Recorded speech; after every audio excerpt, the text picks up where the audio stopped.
Do we have a delay? We probably have a delay, yeah. Okay, I'm not going to worry about too much then. But like I said, we'll do a weekly checkup. We'll do a discussion of what the new podcast format's going to be, and we'll get into the usual stuff here really quick. But let me check the channel real quick and see if we're live. It says we're live, receiving content. So I will do the intro once it's like actually doing video stuff. Which should good news. Should be. My weekly checkup is going to be pretty short. I don't think mine will be too crazy either, but yeah, I don't think we have anything to worry about for the most part. I think we'll be fine. Okay, come on, live stream. Show me what you got. I think our viewers are going to love Sir You Are Being Hunted, by the way. Nice. It's nice. So you'll have to explain a little bit of feel for it. I'm going to have to explain All it right, a bit. so I'm going to... just a little bit, but all right. Let's go ahead and introduce the podcast. It should be going live any second now. So, hello, Internet, and welcome to the new and improved E-Vac station. We're going to call this for right now Station Radio. It's going to be our live news broadcast every week to you. So every other week, or I guess every other week. So this week we're doing news. Next week we'll be back to our usual board game shenanigans. We're going to keep going back and forth like that for a while. If there's a preference for one over the other, we may stick to just one, or may try to do both weekly at some point down the road. Viewers and eventually some people paying for this stuff, but that's down the road. And we'll get to details as to what's changed in this particular podcast later. But first, let's introduce who's with us this week. Streaming this week is Max. Yo. And he is being hunted. Wait, is that my segue to explain it now? Like the dog that he is. Yeah, go ahead and do a brief little explanation. What is this game exactly? So this is about a game where you're stuck on an archipelago with robots that are trying to hunt you. And they're kind of like Victorian fucking hunters. And you have to get pieces in order to get out. That's how you win the game, you get pieces. But these robots are constantly hunting you. So you can be sneaky, you gotta use some strategy. You gotta strategize. So you're saying these robots want to kill all humans. Yeah, it's kind of like the one planet from Futurama. Oh, nice. I can dig that. Okay. And before we get too deep into that, let's go over to our other guy, Ryan, who is getting a little hype for the movies we saw this weekend. Can confirm. I'm hyped. I'm already hyped. I'm gonna hold it down, but I'm hyped already. Damn it. All right. Before we get too far, let's do some sponsors. This week we're sponsored by DollarShaveClub, as always, our most loyal sponsor. They're here to tell us that for a few bucks a month, you can get dollar razors sent 700 jumps from planet to planet to find good razors. You can just get razors sent to you. You don't have to go anywhere for them. For only a few bucks a month, they're right at your door. Get them, get a clean shave, and save yourself lots of space travel and lots of money by getting DollarShaveClub.com/E-Vac Station. Our other sponsor this week is going to be the Mystic Meow Cat Cafe, which we are still working on getting details for the Kickstarter. I had to think what that was for a second. Kickstarter, Indiegogo, there's so many different things. But if you like cats, you like coffee, all in one place, well, hey, you know what? There will eventually be a place for you right there. And if you don't want to wait for that one, there are other cat cafes that are open around the country, and I think some in Japan, too. So if there is one in your area, go check it out first, and if you like it, hey, stop by this one when it opens. And that should be it for the advertisements as well. Make sure you follow us on Tumblr, Facebook, Twitter, and all the other usual places that we're at.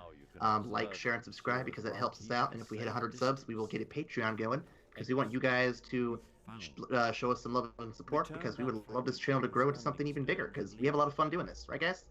Yep, absolutely. And I think that's it for the usual opening banter. Should we do weekly checkup first, or should I explain a little bit about the new format? We can talk about the new format and then we'll get right to the old shit. All right. So a brief heads up on the new format here. So you can see a lot of it's very similar to what we had, but we're going to be a little more organized about it.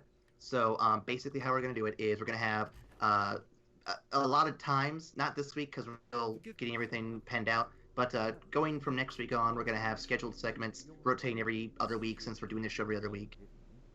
And then we're also going to be timing out the length of all these different segments. So, for example, the weekly checkup, we're going to try to time it to 15 to 20 minutes, so 5 minutes a person, ideally.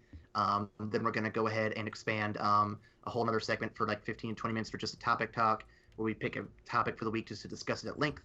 Then we'll have news, and we'll have other segments going on. Every other week, we'll rotate between Hype Train and Community Corner, which is a new little logo we got up there on the window if you haven't seen it yet.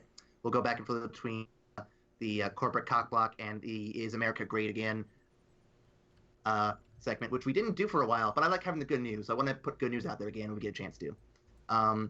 And next month, we will not be doing Nintendo or Pokemon news because we will have E3 going on. So those specialized segments that are on specific topics like E3 or Nintendo or Marvel or whatever other big topics, those will get their own special logos and those will get their own special moments.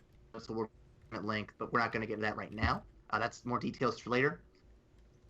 Also, you're bringing back a bit, and we'll hopefully get one more dog court in before Max's sabbatical. I'm going to call it that for now because I don't know what else to call it at the moment. Wait, what word did you use to describe it? Sabbatical. Your extended leave for reasons. For fucking weep. I know what the reasons are, but I don't know how open you are to explain all of them on the podcast. So. It looks like there's something useful in there. Oh, and if you find anything edible... You kind of trailed out there. I'm not sure what you were going to say. I'm trying to figure out what the hell I need to do. Oh, fair enough. But yeah, so that's the general update, and I'm making some guidelines to each thing. So I already discussed with Ryan a little bit on the specifics for Hype Train, so I'll get to that real quick. So every news segment's going to have its own set of guidelines to help me figure out what news to pick and what news to not pick. And then if anyone wants to help me find stuff, they can submit it, and I can see if it fits in our schedule and it fits in our little outline of what we're looking for. So Hype Train's a good example of this because it's the easiest one to talk about. Basically, we want to only show trailers, no teasers, and we only want to show stuff we have not seen yet. So going forward, no repeats of things that we have seen full trailers for. So if we've seen Wonder Woman trailer, if we've seen an It trailer, and then there's a new one that came out, sorry, we've already seen it once, we've already made our decision on it, unless it's something we absolutely hated, in which case, if something good comes out for it and we think it'll convince us otherwise, we will give it another look. But in most cases, we will probably ignore it and move on to new and better things because, well, stuff moves on, guys. We gotta get new stuff rolling in here every so often. And with that, I think that's a good explanation of what the update's going to be, and we'll get more details as we're penning out more stuff. And I'll also change the Fuck Konami News icon to Corporate Cockblock again. I just need to remake it because the original that I made was lost in the hard drive crash. Still remaking everything. So, but yeah, that is the reformat right there. Took a little longer than I wanted to explain it, but we're at 7 minutes. Let's go to our weekly checkup. Max, while you're being hunted, Max, how was your week? Good, but can I explain this a little bit more just for our viewers real quick? You know what? You have 5 minutes. Have at it. 5 minutes? Jesus. So, you guys are probably looking at that blimp in a few minutes. Well, right now, because delay. There should be a minute delay, I think, on it. But basically, I need to stay out of the side of that because that'll alert everything around us, and I don't like that. As you saw, I got really, really scared when those two robots passed by because I don't want to waste ammo. And yeah, I need to avoid shit. So right now I'm just looting and shit. So anyways, the American way. Time for the weekly checkup. This week, as some of you probably saw, we started the live stream squad again. Or at least that's what we're going to be calling it for a little bit until, you know, we have a better name. We played Overwatch. This time it was Nicole and Ziggy, but we're going to be open to other players later on. And yeah, we're going to try to bring that back for a short amount of time. We played Overwatch. I don't know if I mentioned that. Yeah, you mentioned it a little bit. Okay. Wait, Max, what did you guys play? Overwatch. So yeah, that's what we did for that. Some of my college level finals are coming up on Monday. I'm having a barbecue in 2 weeks. Oh, cool. Were you invited? Do you want to fucking drive to Illinois? Like, I mean, if you just want to hold on to food and mail it to me, I can just do that instead. I feel like that's a bad... Okay, you know what? Go ahead. Listen, if you vacuum seal that shit and put it in some dry ice, it'll be fine. Okay, I'll keep that in mind. What is that smoking box over there in the truck? What is that? Are you at the game? No, I'm looking at the fucking dry ice that you just packaged his barbecue in. Oh, don't worry about it. But, oh, I can swim, shit. But, another thing... Shit, now I lost my train of thought. Fuck you. That's what I'm here for. It's no big deal. But- fragments of the device for you to collect. Try not to get lost. But, yeah, I'm almost done with junior year, and then, as I mentioned on the podcast before, in June I will be gone until August because of Weeb Camp, i.e. I'm going to be learning Japanese. Weeb camp. Yeah, you Oh, do shit. what the rest of us do. Just watch anime all the time. You know, you'll learn Japanese that way. No, you won't. You obviously aren't trying hard enough. That's the way everyone learns it in America. Well, fuck America. I'm joking. Anyway. Man, I'm hearing all the Twitters right now just a flutter, just saying how we're like terrorists right now for that. Way to go! You just started a flame war. Anyways, I also been working out like usual, biking, lifting weights, and yeah, that's pretty much it. All right, sounds like a pretty solid week for the most part. I forgot this story. I went to Southern Illinois, and I shouldn't have gone to Southern Illinois. Is that where all the racists are? Oh yeah. Yes. To give you some perspective, I walked into the store, I see a Confederate flag. My friend and I start giggling because we know that this is going to be good. And the first thing we hear from the man is, "Welcome to Dixie." Oh my god. And my friend and I are trying not to laugh in this guy's face. Do you know how hard it is to not laugh at somebody with, like, what sounds like a fake Southern accent saying, "Welcome to Dixie"? Welcome to Dixie, son. No, it was like, "Welcome to Dixie"! Oh, that's not nearly as funny. I like it better when you got the Resident Evil dad voice going on, because it just sounds, like, creepy, too. Like, it was just beautiful.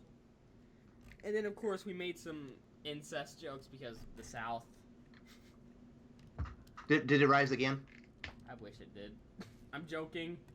I don't want the South, to rise again. Yeah, I wonder if any like guys down south actually use that as a euphemism for something, if you know what I mean. Oh god. No. With that controversial pickup line out of the way, let's go ahead over to Ryan. But I'm Lord sure have you mercy. can mark Well, the let's day see on here. over A couple of great things happened. I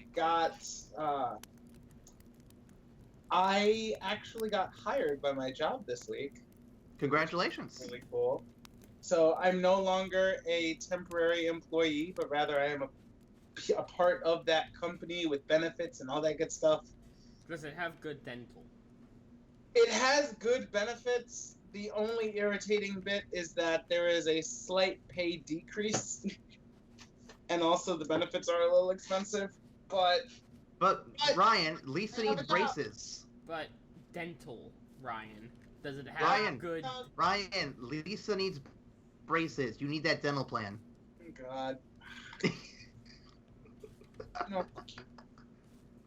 So anyway, let's see. There's that. I just recently joined a gym. Speaking of working out, I just recently joined a gym. Nice. Yo, dude, you I could have fucking... sworn you already were in a gym, but okay. Like No, I had been doing some working out at home. I have some dumbbells and a bench that I use at home, but no, I was Ryan, running out of space, and my schedule just changed up so that I can have a lot more free time in order to actually do a gym regularly. So this is the second week that I've been going, and I feel really fucking good. Yo, Ryan, can I ask you a question? Speaking of your workout, Oh God, what's up? how do you become Black Hulk Hogan? Because, dude, you are fucking muscular as shit, my man. You know, that picture actually came right after I did my very first pull-up ever. Yeah, And I dude. mean like straight up reach up and just pull myself to and just pulled up to a chin up. It was one of the best days. It was one of the best days. I felt so good. But yeah, with the eventually I'll get into that workout thing, but it's gonna be a while. it takes some doing to fit it into a schedule, and I know we have like busy fucking schedules, but I now have 3 days off instead of 2, and 2 of them go back to back, so I can, on those days, instead of sleeping in, I can just wake up at the same time and go to the gym. And that's how I start my day on Wednesday and Thursday. God damn it, he's now becoming a motivational speaker too? What the fuck? But it's good, honestly. It's... Max, we have to accept the fact he's growing. He's no longer the Ryan we've been living with. He's fucking Black Hulk Hogan motivational speaker mode? I know. I feel so good. I feel so good. And to think certain people said I was gonna fall apart when I left. Anyway, so yeah, I'm doing really, really good. That happened. I joined the gym. I'm feeling great. I'm looking great. I'm exercising more. And then yesterday, I took myself out as a treat to go see a movie. And do we want to break into that now, or do you want to finish the checkup first? I mean that's a big part of the checkup since it happened yesterday, but I can hold it and we can talk about it in its own segment. But all right. We'll finish the checkup and we'll jump into that here in probably 4 minutes. Okay. Then let me wrap up the rest of the checkup. Which aside from that is nothing too crazy. Oh shit. I like personally I feel like I can actually breathe now. Like I'm not scrambling trying to figure shit out. I actually have a more stable footing, which is it's been a solid month for you compared to how it was back in March was it? Yeah, well no, March 1st was when it started to get better. Everything Okay, so February, I'm thinking of February. Yeah. So February was really shitty. But I'm really starting to put the pieces together. I feel like I can actually work towards building my life to a better in a better direction, and I'm feeling better. I'm looking better. I'm getting financially stable. It's really, really cool. It's really, really cool. Happy for you, man. Thank you. Yep. So that'll be my checkup. All right. Well, mine will be a little less eventful. It's been a lot of work, but I'll go over the quick details here. So first off, I've been working with getting student loans figured out. I'm paying them off like I normally do, but my goal is to kind of minimize how annoying they are. And one thing to do that is to consolidate them, because I have apparently 4 lines of credit for one massive pile of student loans. Ooh. So I want to kind of, well, that's just kind of how it was. There was 1 line of credit for I think each semester I borrowed for. Ooh, dude. That's just how it was set up through the loan provider. So I've contacted out to them to get that altered. However, prior to contacting them, I contacted a third party through a letter I received in the mail. And I'm like, okay, let me look into this real quick. And I just called them. I wanted to get information. And one thing led to another, and they wanted to sign me up for stuff. And then I looked into doing some more research and found out they may not have been super legit. So I spent a good solid 2 or 3 days after that trying to call and cancel that particular arrangement with that group and going through my current loan provider to get it consolidated and figured out. Currently, they are going over the application right now for the current loan provider, and they should be consolidating that here or getting back to me within a month. It's a little slower because with them it's free. With the other group, I had to pay a bunch of that noise. So in a month I should hear that one. But it would be nice to get that not necessarily removed, but at the very least just kind of more organized and squared away. Because the next bit of news is, as I mentioned, I think last time we did this, we are scheduled to move in July 20th, if I remember right. I think we said that. Yep. The apartment's been locked down. We know which one we're moving into, I think, for the most part. We're just getting everything packed up on her end, and then after we get that squared away, we'll get my stuff packed up over the next couple months, and hopefully it'll be one smooth move from my place to there. So, money-wise, I think we're good there. It's just a matter of getting stuff put away at this point. And then the last bit of news is writing. Because it's my favorite part of the discussion at this point, is that it's making some major progress. So the plan is to have about 30 chapters. A little more, depends on how the next few ones go. I'm on chapter 20 right now. I'm on the last third of this book. And I'm on probably one of the most pivotal chapters at this point, and I'm excited to get it going.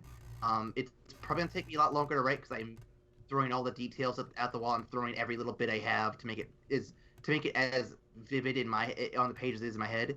Because this chapter and the subsequent 2 or 3 chapters after the fact are the ones that I've been planning out since I started writing this book. These are the scenes I didn't want to do for the most part, and I am excited to get them rolling. So, let's just say, for lack of to not give out too many spoilers, major character death, major character arc, and the reveal of the main antagonist, all in a short 3 chapters. It's going to be really exciting. I'm excited to get it going. And then actually, on top of that too, a friend I used to work with gave me a card to a friend of hers who apparently is a local publisher or someone who can get in touch with publishers. So I'm going to reach out to them once I get this book finished and see what all that would encompass and kind of go from there. That's fantastic. I'm excited, man. This is something I've been wanting to do for a while, and if I can get this rolling, like I said, my goal is to get this book or this first draft done by midsummer, and I think I'm on track for that. I think if I get 1 chapter done a week or more, I can probably get it done by late July, early August at the very latest, but I think I can get it done before that. Nice. Oh. Let's see. Is there anything else related to that happened this week that I need to remember? Not really. I am at the tail end of being sick. I'm about done. Amanda is not so lucky. She's a little sick right now. But I think she's getting better. Sorry for getting you sick, babe. Really am. So yeah. I'm dealing with the fault from that one, but yeah. So I'm a little bit better. She's on her way to getting better. We're all feeling better over here, and hopefully we'll be perfectly fine by next week, and no one is sick, and no one is blaming anybody for being sick. Ironically, I think shortly after we got together and everything, I was making fun of the fact that I got sick because of her on this podcast, and now the tables have quite turned quite a bit. So I'm currently trying to avoid a cold from my roommate. Just isolate yourself, man. Just lock yourself in a room and don't come out. Just do it. All right. So with that, weekly checkup is done. So we have 2 things to get to before we get to news. That's going to be our topic of the week, which Max and I have done a little bit of research into and discussed beforehand. But Ryan's on the edge of his seat waiting for it. Let's get to it right now. Guardians of the Galaxy 2. Guardians of the fucking Galaxy! Okay, first of all, spoilers. Second of all, fucking depressing as shit, dude. Let me It has a few moments that are definitely depressing, but overall, it's a beautiful, fun ride that is worth going to. Like, if you have not seen it already and you're watching this podcast, we're going to spoil it for you a little bit here, so you might want to back away for maybe 10, 15 minutes, but definitely come back and definitely go watch that movie because it's worth every penny. I want to see it again, honestly. Let me say this. When Guardians, the original one, came out a few months after the Winter Soldier, and Captain America: Winter Soldier was hands down my favorite Marvel movie, like that they had put out, and was holding that strong. It was well done. The fight scenes were brilliantly choreographed. The story was just really compelling, and it was a spy thriller, and you got to see Cap dealing with shit and seeing America change. It was a fantastic story. And Guardians came out, and a lot of people said that Guardians was better than the Winter Soldier, and I disagreed. I was in that boat of people, but I will get to that here in a minute. I saw where people were coming from, because Guardians was really a very purely fun movie. It was really well done. They did something really, really cool, which was introduce pretty much a very new concept, because nobody had really heard of Guardians of the Galaxy. The majority of people hadn't heard of the IP before this movie, and rather than making it feel like an origin story, they did it really, really well and just made it a very fun ride and really enjoyable. I definitely loved the movie. I did not think it was better than Winter Soldier, because Winter Soldier had a lot more gravitas. It had a lot more oomph in its story, and I thought it told a better story than Guardians. Now I want to jump in here real quick. So I was on the boat of people who. Let me just end with this. I want to add to what you're saying. Real quick.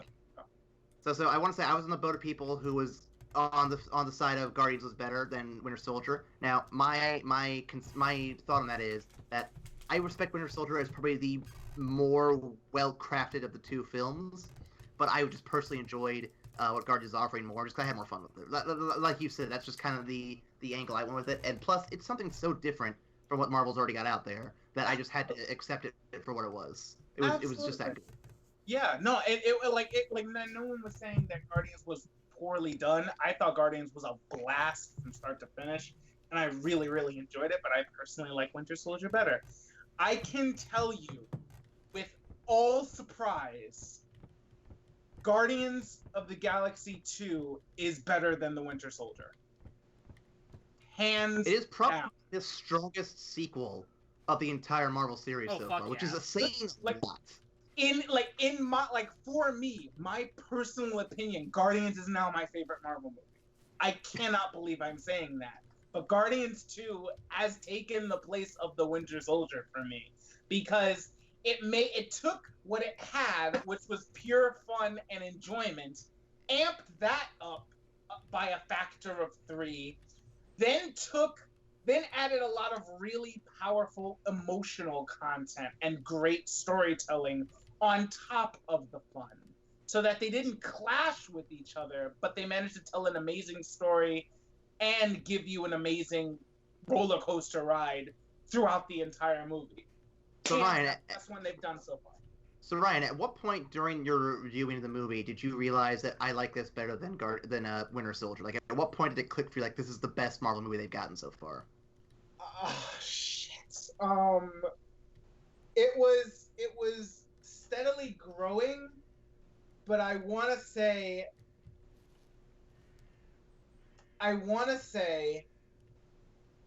the conversation that Yondu has with Rocket.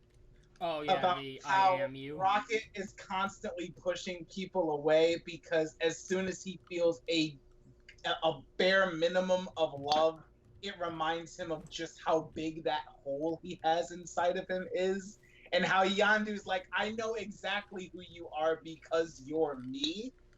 I was like, holy shit, this is really good. I didn't expect him to do this. And it wasn't just that story. Every character had like a really poignant moment like that, or several throughout the entire movie. I would say the only one who didn't have have that to a great degree was Groot, but he didn't really need it. He had something like that in the last film, True. and this film he was just there for fun. And I think that's fine. I think He's it's perfectly growing up fine. as baby Groot. Yeah, it's fucking hilarious when he starts chasing the one pirate. Oh, that was great. And the intro. Just him dancing around the platform as, like, there's an entire fight going on. As everything else is going on, yeah, that was perfect. Every scene with Baby Groot pretty much was one of the better scenes in the film. Not that any scene was bad, but they just went above and beyond to make those scenes as funny as possible. And they did a good job. I also really loved the fact that Baby Groot is, for all intents and purposes, a baby, and because of that, it actually really opens up everybody else's character. Like, you see everybody becoming more paternal as like, just because Groot is a baby. I mean, you see Gamora kicking ass, and then she looks at Baby Groot like, Groot, go somewhere and hide. It's not safe. And then he waves, and she says, hi. And then starts shooting them again. I'm like, come on, guys. Every character gets changed by Groot. And it's really, really cool to see. Like, just... Oh, I have feelings. I have feelings about this movie. I have a lot of them. It's really good. Or when I want to say that one of my favorite parts of it overall, and it's gonna be weird, but I love the part where they finally reveal that Ego is the one who killed Star-Lord's mom, and his reaction. They built it up, and then the reaction to it was just amazing. Like, I just didn't expect it to be so visceral so quick, but he just turned on him like that. It's like, man, you are a hero because you have the actual morals to stick to that no matter what. Good on you, man. I loved it because right, like, at the beginning of that whole monologue where he's explaining his plan, where he touches Peter and he, like, glazes his eyes over, I thought he was just gonna fucking mind control him at that point. You know, or like overwrite his personality so that he was gonna go with whatever the fuck he said. And to a large extent, that's what was happening. But as soon as he dropped that line, Peter instantly came out of it. Like, instantly, just fucking... Not only that, he fucked up Ego pretty damn good right there. Just, like, tore his fucking body to ribbons. Yeah, he put 2 clips in the fucker. Like... But... Speaking of Gamora, right? Mm-hmm. I'm still confused on Gamora and Star-Lord's... Nebula? Oh, Star-Lord, okay, yeah. Like, relationship. It's something unspoken. Complicated. Yeah. It's some unspoken thing. It's just... Basically, they're together while not being together. Like, basically the attraction's there, but they have a job to do, and they are probably looking toward putting that first just because... They're a family. You don't want to fuck up that time. And I totally get that. Also, I couldn't help but joke when they said that we're family. I couldn't help but joke by saying, don't give me that Fast and Furious bullshit. Well, to be fair, Vin Diesel's in the cast, so I mean, it fits. I just don't like the fucking, Fast and Furious series. We can. I'm not a fan of it either, and Fast and Furious, because I'm a huge fan of it. But I think being a huge fan of that series requires you to really acknowledge what that series is. Because if you're going to it looking for Guardians of the Galaxy, you're going to be sorely disappointed. I respect what Fast and Furious is able to do.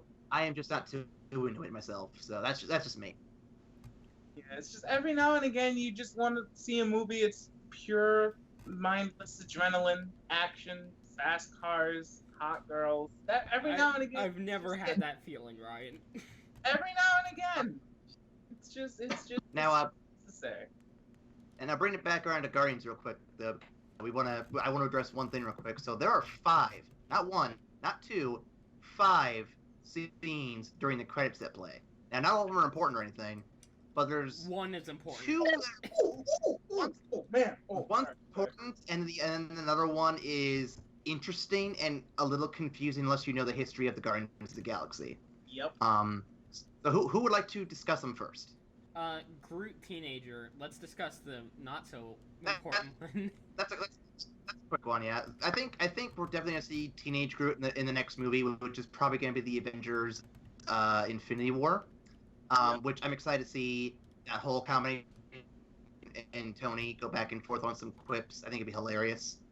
But yeah, Teenage Groot's definitely gonna be coming back for that, and then I imagine we'll see Adult Groot in Guardians 3. Volume 3. But Volume 3 is scheduled to come out after Infinity War and Avengers 4. So it's gonna be a while. It's gonna be is that 2 years? What's that? No, that's 3. That should be 3 years, I think. Actually, now that I think about it. Yeah, something like that. I gotta wait 3 years for the next best movie in the Marvel series. I don't know, man. I mean, I understand. I feel like I feel like they absolutely know what the fuck they're doing with Guardians, and I am not worried about that franchise in the slightest. But I feel like Marvel has raised the bar for the whole studio at this point. So I'm really excited to see what comes next, because the stuff that they did in Guardians 2, a lot of just like the storytelling can be translated to every other movie that they do. So I feel like the rest of the Marvel movies are going to be elevated because of what they just did with this one. Well, and if you look ahead at the schedule, there's a lot of different Marvel movies coming out that are definitely going to change that formula a bit. Like, we've had a lot of solo origin movies and solo hero movies. But we're going to get stuff like Ant-Man and Wasp coming soon. We're going to get some team-up movies. And I think the formula's going to... The formulas are definitely going to change here soon because they have to for two big reasons. One, the cast they started with, Robert Downey Jr., Chris Evans, they're going to be leaving soon because their contracts are running up. That's kind of a realistic look at the situation here. So we're going to see some replacements. We're going to see some new characters, some new faces, and they're going to be rotating the old guard out, which we knew was going to happen eventually. So the formulas are going to change to accommodate that probably, but also because they need to keep this whole genre fresh, and you can't do that if you're going to do the same origin movies and the same heroes every single time. You got to definitely shake it up, and I think that's what they're trying to do with Guardians. That's what they're trying to do with the team-up movies, is they're trying to push that envelope and be like, okay, so we can do it right with just the hero. What if we just take things and switch it around a bit? And I think if they had Fantastic Four, that franchise in the Marvel universe, I guarantee you would see a standalone Doctor Doom movie without question, because that would be another shakeup, and that would be something that everyone wants to see, and we're not going to get it because Fox is a bunch of greedy assholes. But that's my opinion. But I don't understand this whole situation because they can make good money by just doing what they did with what Sony did with Spider-Man. They could. I feel there's a part of the equation where Fox just wants to stick it to Marvel. Honestly, here's the thing. So look at it from the perspective of the guys who are in charge of those contracts. Let's say Ted from accounting is the guy who's in charge of the Fantastic Four contract. Now, his job is to make the most money with that contract as possible, and the only way they can really do that, in the eyes of the CEO, is for Fox just to make more of those movies. No matter how good or bad they are, they still make money on them, and Marvel makes nothing on them. Now, if they were to partner with Marvel makes some of that money, and Fox does not get some of that money. They get some of their own, sure, but they don't get all of the money. And the guy who's in charge of Ted, who's in charge of that contract, is going to turn to Ted and be like, hey, why did we lose money on this? And he's like, because we shared it with Marvel. It's like, well, fuck that. We're going to keep making more Fantastic Four movies where we only make the money, and if they suck, who cares? We made the money. That's kind of the logic I think is going on. Yes, but you can make more money on good movies. Yeah, I'm going to counter that, in that we're starting to see, as a society, a group mentality when it comes to seeing movies. A lot more people now read reviews and actually stick to those reviews.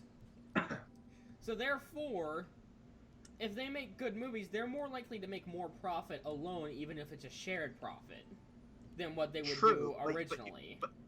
But much like the video game companies, the big publishers from films and movies and all that stuff, they are in the same mindset. They either make all the money or they don't care about making any money. So that's really all it is to it. And yes, the deal with Marvel would probably be a much better deal for them, but I'm gonna guess there's some kind of caveat Marvel's insisting that they're not gonna cave in on, or they're just that stubborn where they're not gonna even try to make a deal, which sucks because we all know that Marvel would handle the Fantastic Four in the way they deserve to be, and they would just give us a great movie and even make a good Doctor Doom, which is what we really deserve.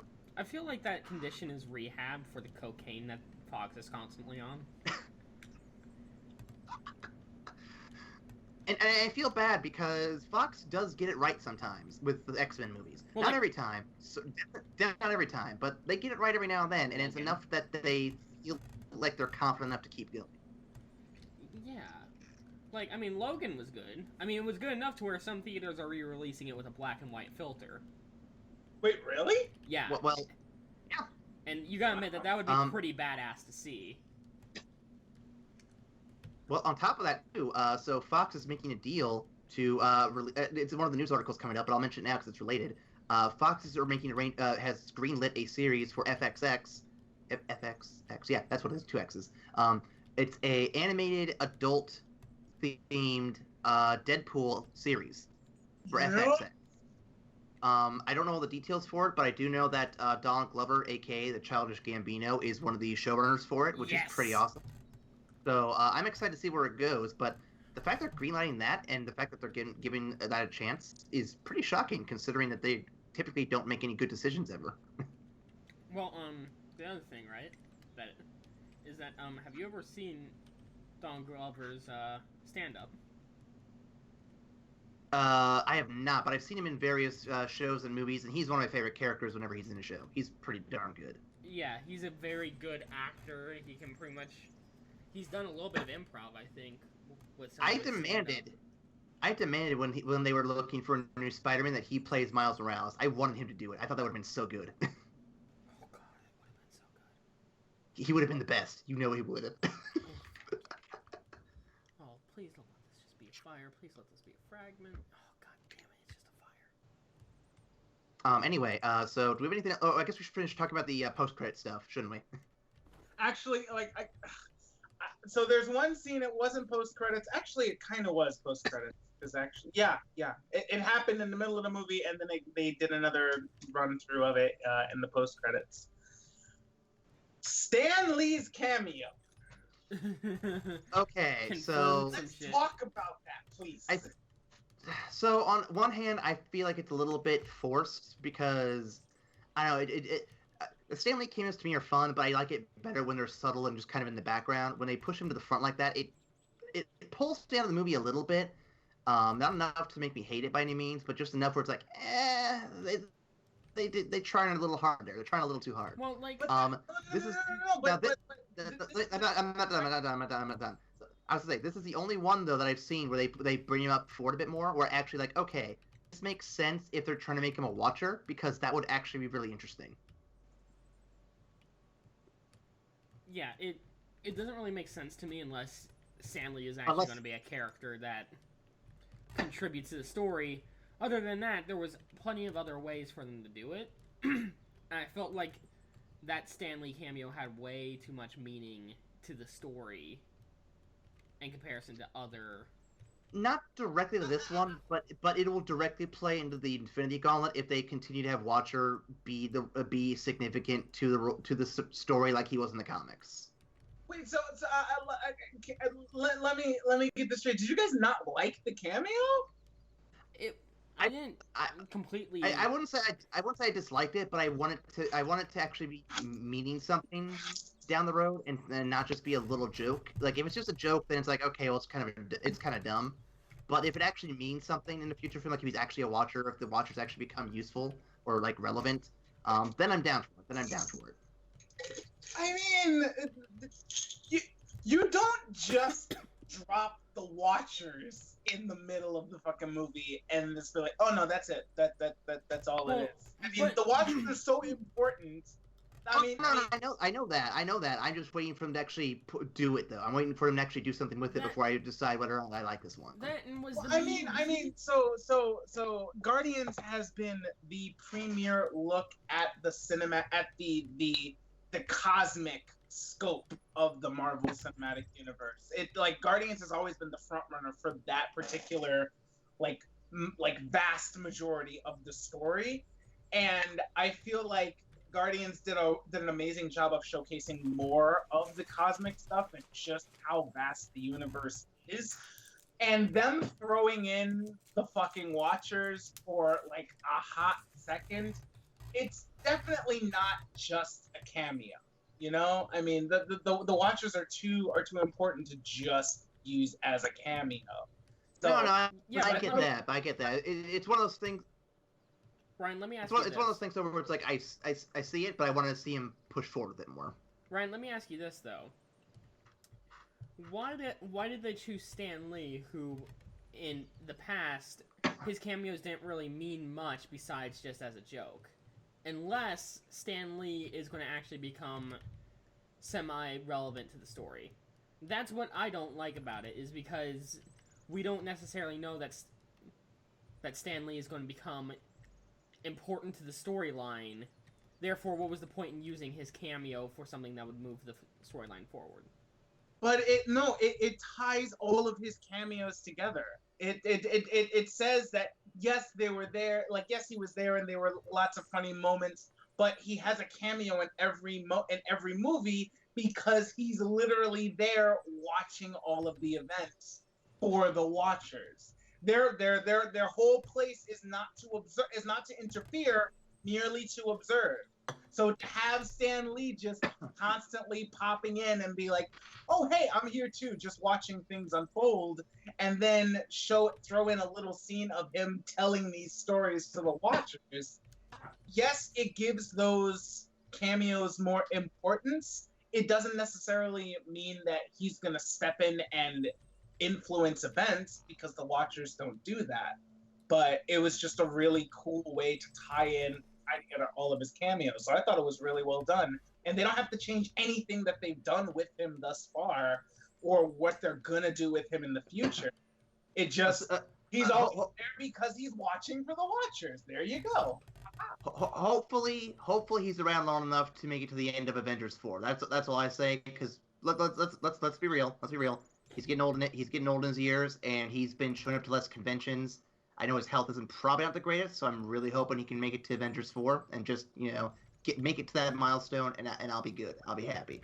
I think, and especially with this last cameo, I feel like the day that either Stan Lee cannot or simply does not want to do cameos anymore is the day that they will either reveal that he has been Uatu this whole time, or the day that the Watchers send Uatu to take Stan Lee's place and watch all of the events. And like I said, if that happens, I will give. I think that's how they'll write him out of the cinematic universe. And if that happens, I will give this particular cameo way more credit. But as it stands right now, it's just kind of a silly joke that I'm like, eh. I don't feel like it was a joke though. I feel like nothing about this cameo was a joke. I don't think so either. Well but it kind of plays off like that. It plays off a little like that. We could just stop arguing about it and just wait to see what happens in the next movie. Oh no, of course. Or because like, as it stands, our argument could become invalid within the next couple movies. And as of right now, Ryan's argument I see as kind of invalid because there's no way to prove that it is beyond a joke until more movies come out. You're right. There's no way to prove. I wouldn't say it's invalid. I would say you're right. There's no hardcore evidence. I would just say, based on the importance of the Watchers in the Marvel canon, that and everything that they've done with storytelling thus far, I don't think they would waste the Watchers on a joke cameo. But that's what we don't know that because I will. The Marvel Studios has done just some really just wacky things in the past. That point is that what I'm saying is that we should probably just get off the topic because there's no way of proving it one way or the other until there's more to show. before we stop Guardians of the Galaxy completely, though, there's 2 more credit scenes to address real quick that are worth talking about. One of which is the Sylvester Stallone group that shows up. So for those who don't know, yep. So those are the original Guardians of the Galaxy that appear there, and I didn't realize it at first. I had no idea who he was supposed to be playing. I kind of knew who the other ones were a little bit, but not enough to really nail it down. But I didn't know who Sylvester Stallone was supposed to be playing, and so I had to look it up. And I'm like, oh, that's who he was. Oh, that's who they are. Oh, I get what's going on now. So yeah, that was a little weird at first, but Amanda, she called it before I did, which kudos to her on that one. And then the other post-credit thing that's probably the most important one to talk about would be the Adam Morlock post-credit scene. Oh yeah. So for those who don't know, Adam Morlock is is he the Soul Gem personified, or is he just like the guardian of the Soul Gem? He's the one. I always get him confused. He's the one who wields the Soul Gem. So of the Infinity Stones, there's only one gem we do not have yet that needs to show up, and that's the Soul Gem. And there's only one person who has it, and that's Adam Morlock, who's in the cocoon in Guardians 1 in the collector's shop. And here he is again with the gold people. I cannot remember what they're called. I'm just going to call them the gold members. I just call them intergalactic Nazis because they're... Dude, I just called them the gold members. That's all I did. They're the Sovereign. I don't know why, but I forgot that name completely. Anyway, so the gold members have Adam Morlock's cocoon, and it's pretty likely that we'll see Thanos in Avengers 3 go after the gold members to get that stone. Whether or not Adam Morlock shows up in that movie is questionable, because Kevin Feige has gone on record saying that there is no plans for Adam Morlock in Avengers 3. But he may just be saying that to throw us off, so we don't know for sure. So here's the thing. I don't think the Sovereign have the Soul Gem just because they're creating Adam Warlock. Adam Warlock is a vastly powerful cosmic entity that eventually he eventually becomes the possessor of the Soul Gem. He's not necessarily made from it like they did Vision with the Mind Gem. So it doesn't necessarily mean that Thanos is gonna go after the Sovereign in order to get the Soul Gem, because they probably don't have it.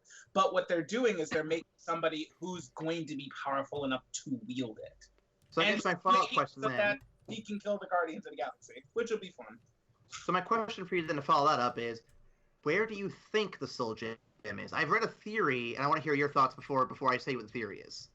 My guess is the Soul Gem is going to make its appearance in Thor Ragnarok, because we're dealing with the lady of hell, the mistress of death herself. I think if she doesn't have it, she's gonna the movie is gonna tie to it in some way.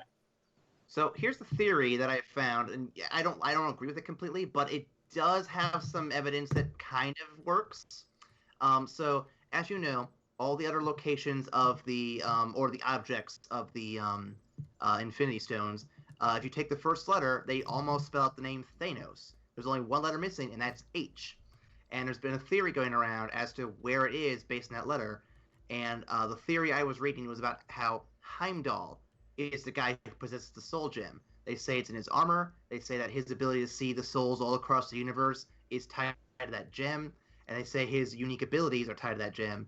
And they say that in the Avengers 2 clip where Thor sees Heimdall and his eyes are all white, they say it's because the Soul Gem was taken away from him and his eyes are that way, or his eyes function that way because of the Soul Gem.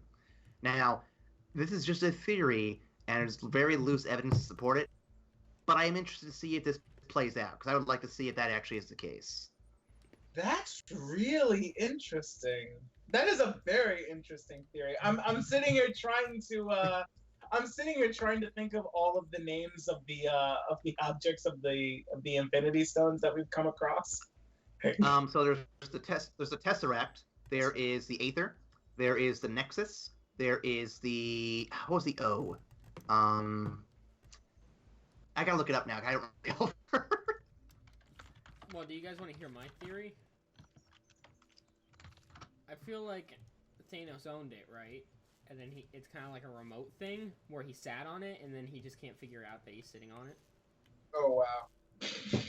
And that's how it's going to all tie together. He's going to sit up. He's going to be like, where's my goddamn stone? And then he's sitting on it. He's like, oh, there it is. Okay. I got it here. Okay.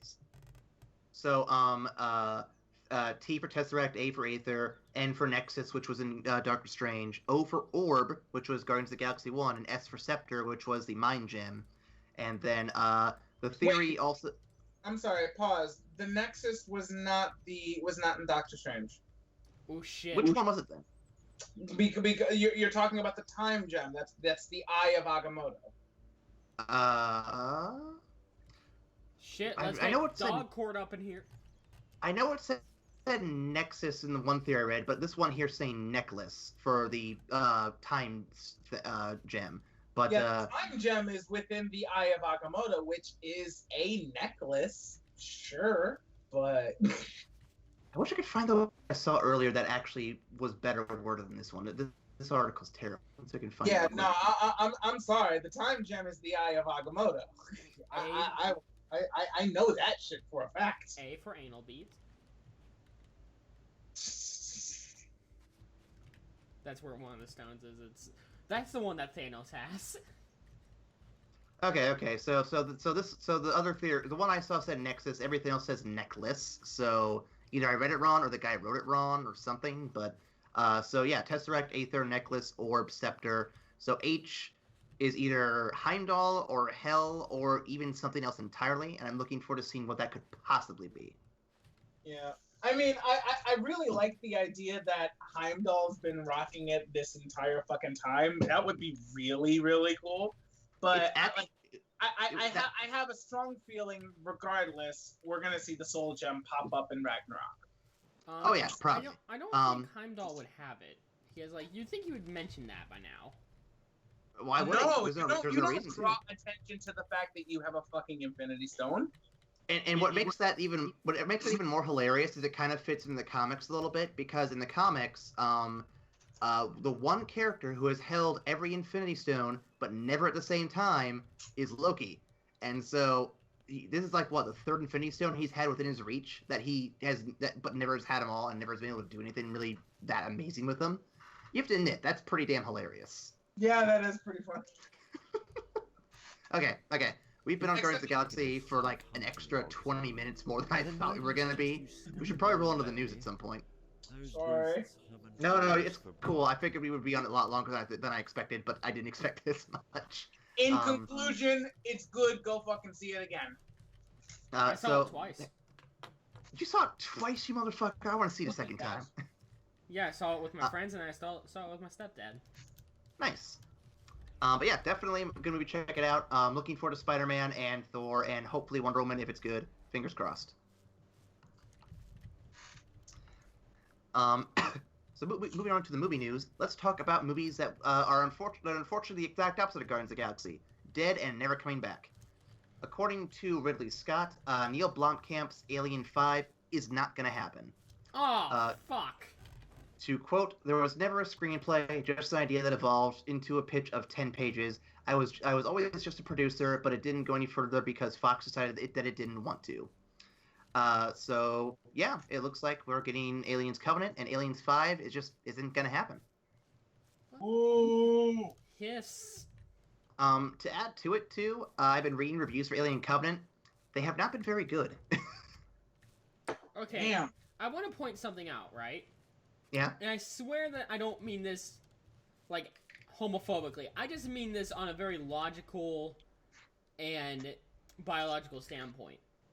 Yeah. If you're going on a colonization mission, a mission to populate a planet, they send a gay couple. I don't mean it, I don't have a problem with homosexuals. It's just, logically, you're not going to be able to populate a planet. This topic came up recently somewhere else. I'm trying to remember where I saw that. They were talking about it on the Best Friends podcast when they were talking about Mass Effect Andromeda. Yeah, like, I'm just saying that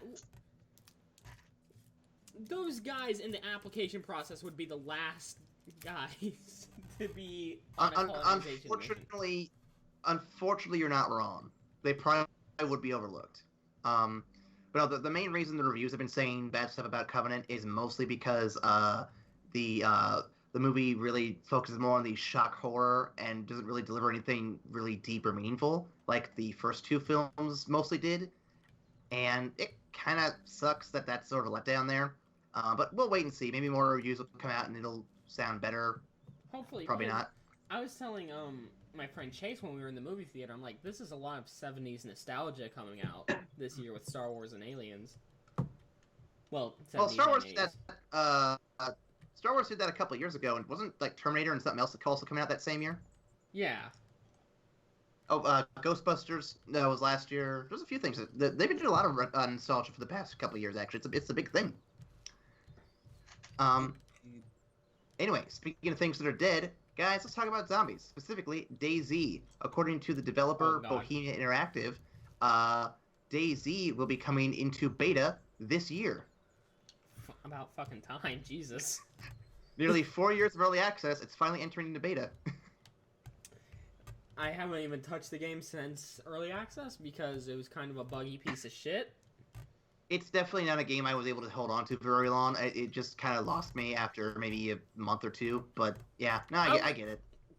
If it is better in the beta, I might actually like try to play it again. It's just also the controls for any like of the Arma games or DayZ are just fucking atrocious. Yeah, like it's just so hard to navigate. Like, I get it. It's supposed to be a realistic military shooter. But realistic is one thing. Hitting 40 buttons to try to crawl on the ground is a whole other story. Ugh, God, I didn't even. I hadn't tried it. Was it that bad? Yeah, okay, Ryan? Are you aware of the normal button layout for most FPSs?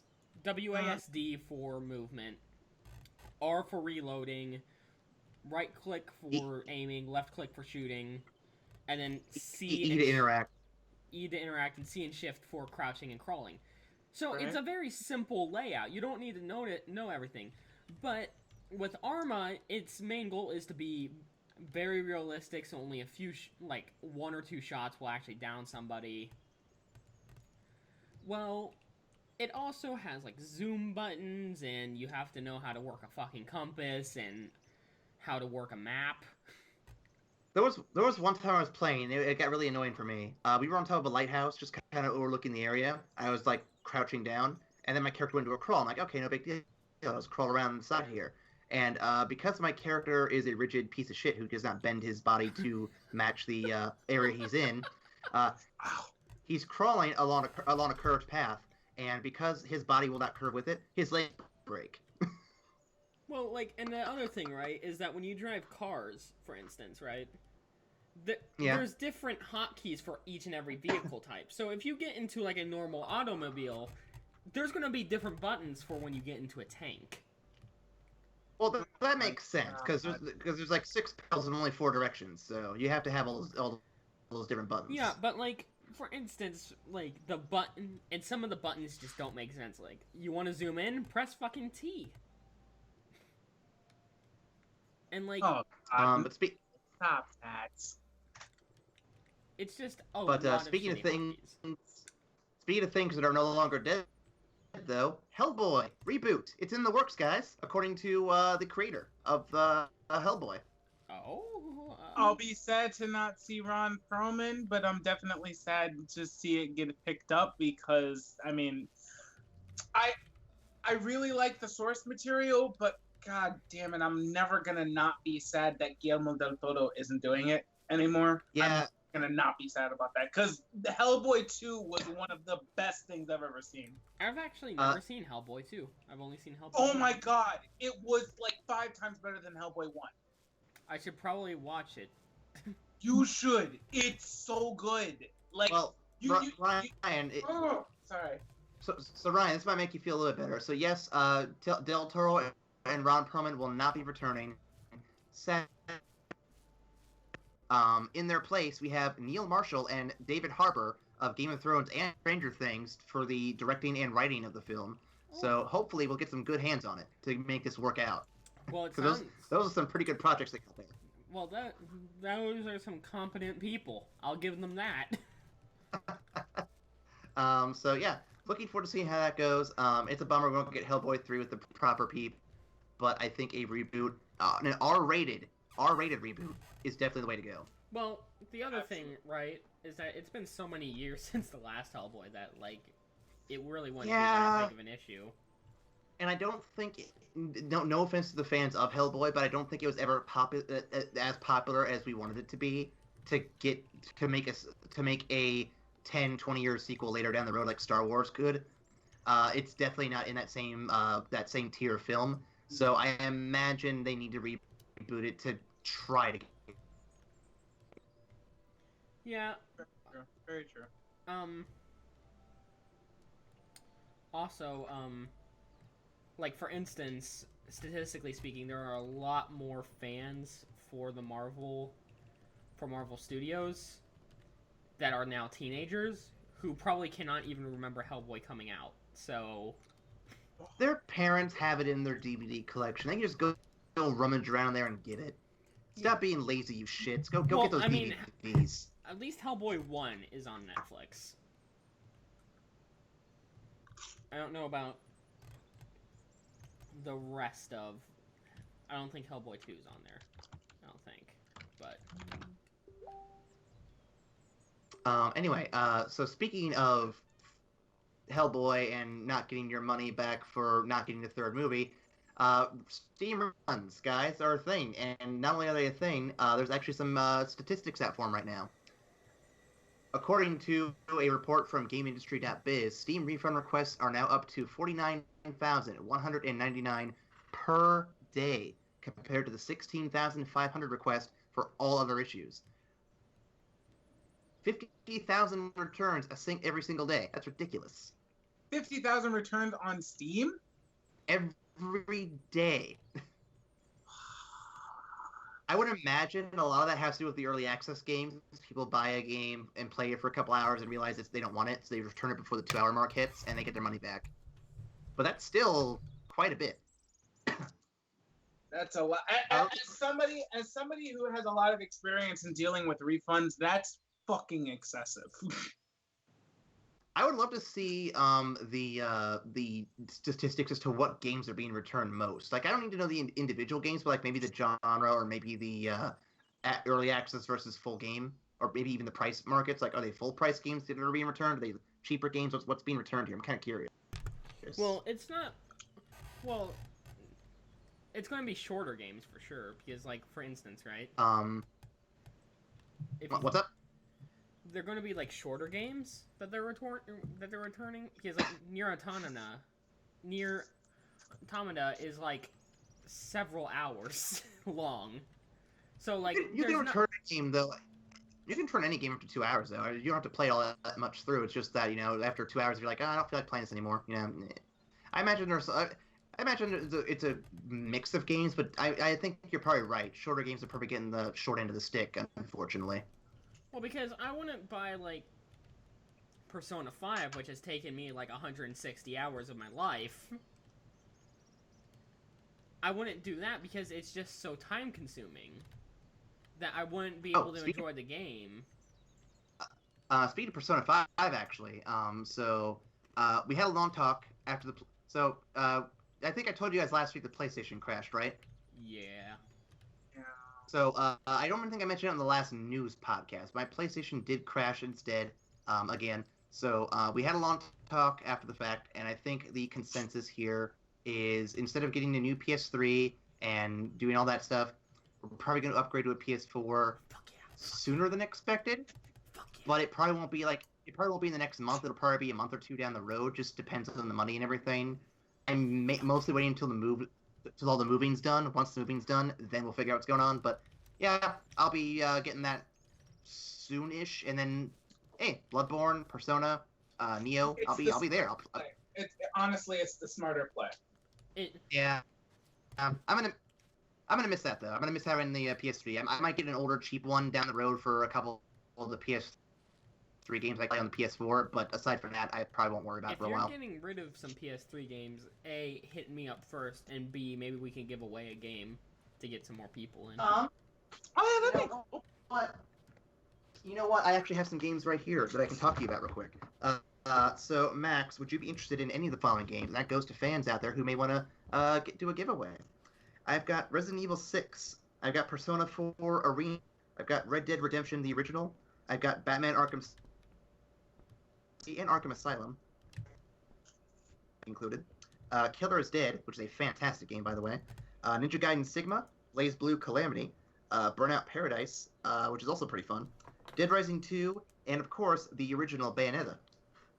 I'll take the Bayonetta and the Ninja. Good call.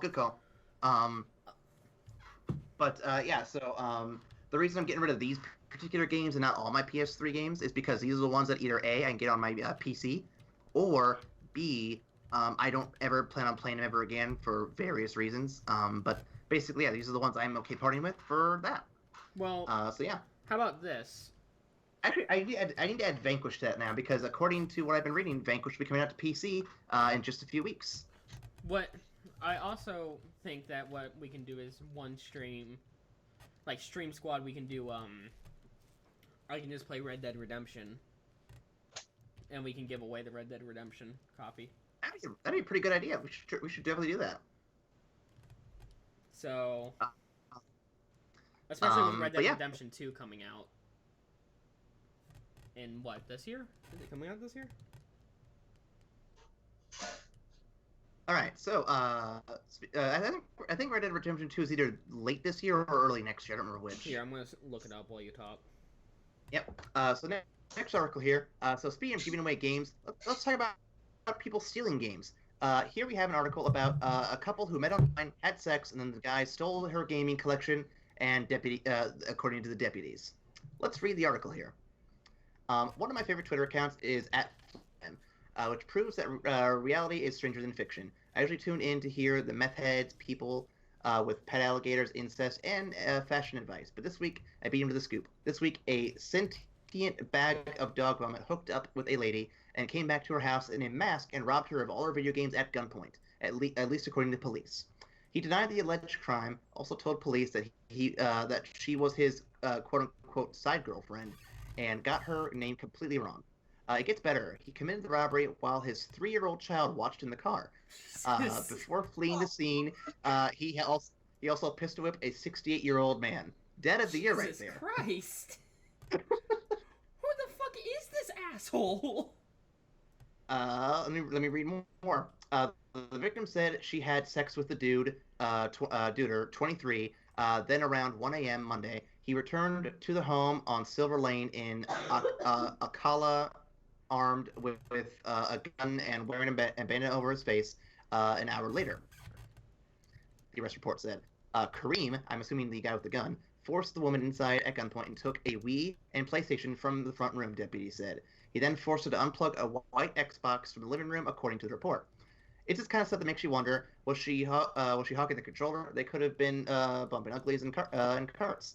Mr. Wonderful allegedly fled the residence with 10 games and the systems, but was soon caught by police after they downloaded. A deputy rushing to the scene spotted a car with a broken headlight and somehow knew it was a dude. Spider sense?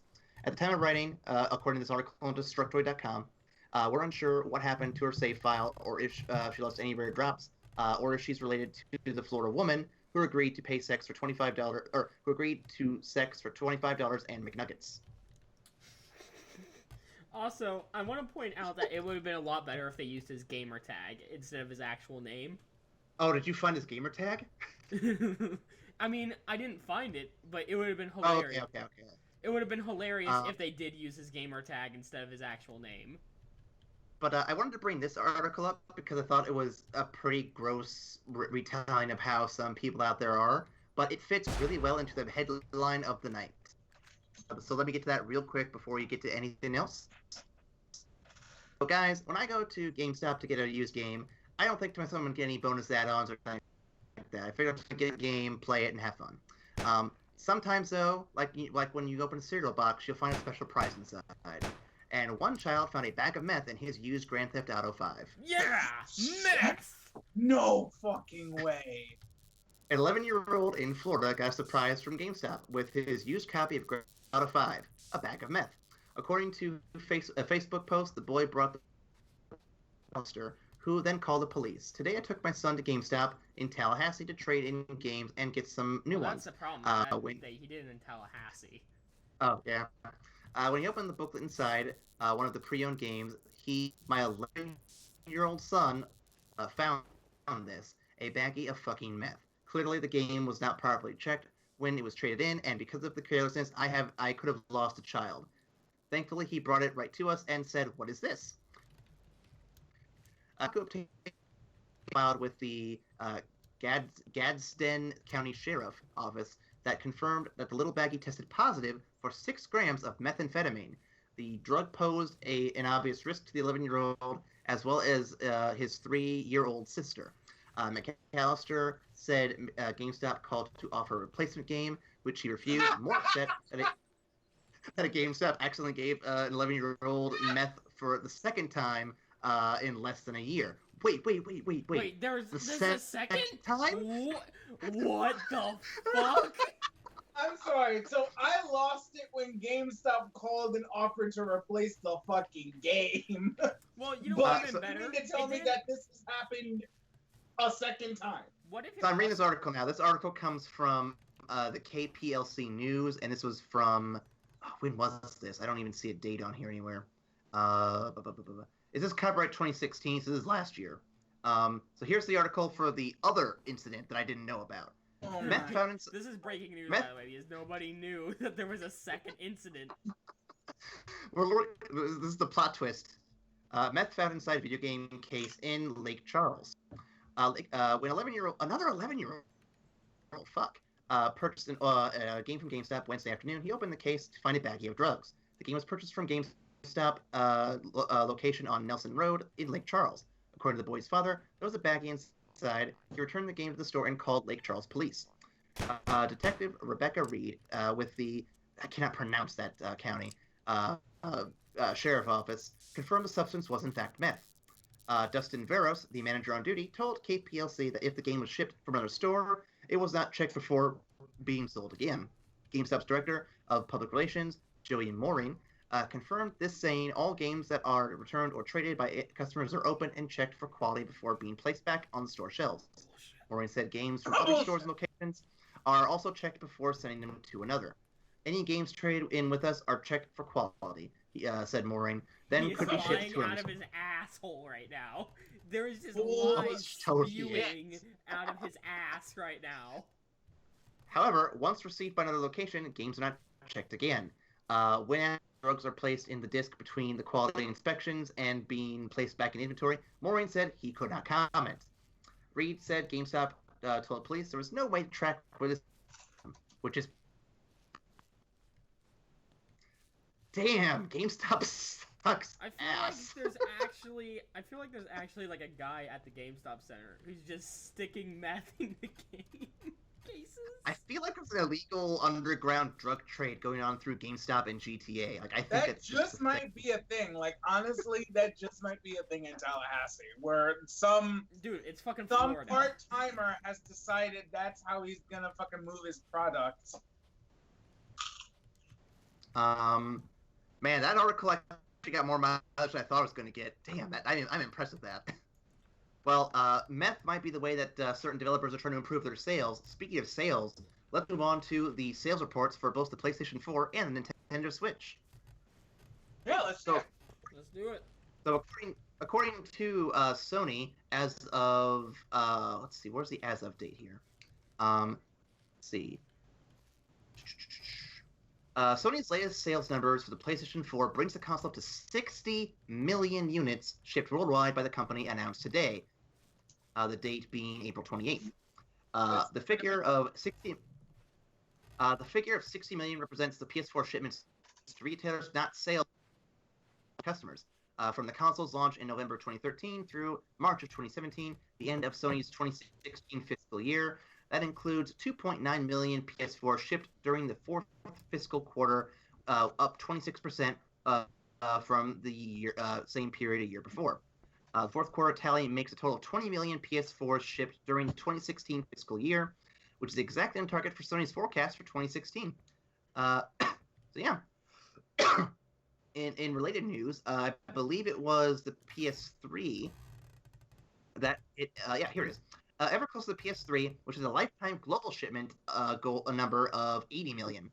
So they're only 20 million behind the previous. That's pretty good. Damn. Not to be outdone, Nintendo Switch has made some pretty good sales too. Nintendo said all along it's aiming for 10 million Switch units within its first year. It did not hit that number. Just letting you know, that's not hit yet. The company's fiscal earnings report for the fiscal year 2016 revealed that it did more than a quarter of the console's launch of that in the console's launch month. According to hoping to sell at least 2 million Switches in the initial month, Nintendo got that and then some, moving 2.74 million worldwide. The Wii U ended its 5-year life cycle with only 13.6 million sales, 670,000 of which coming from between April 2016 and March 2017. The 3DS, meanwhile, has turned 7.27 million consoles for the year. Nintendo states Pokemon Go drove 3DS sales up outside of Japan. So, overall, good sale numbers all around. Good sale numbers. Damn. Yeah. Video game industry still booming. Speaking of good sales, though, let's move on to Nintendo's biggest selling game of the past few weeks. I'm sure you guys can all guess what that is. Mario Kart Deluxe is the fastest selling Mario Kart game.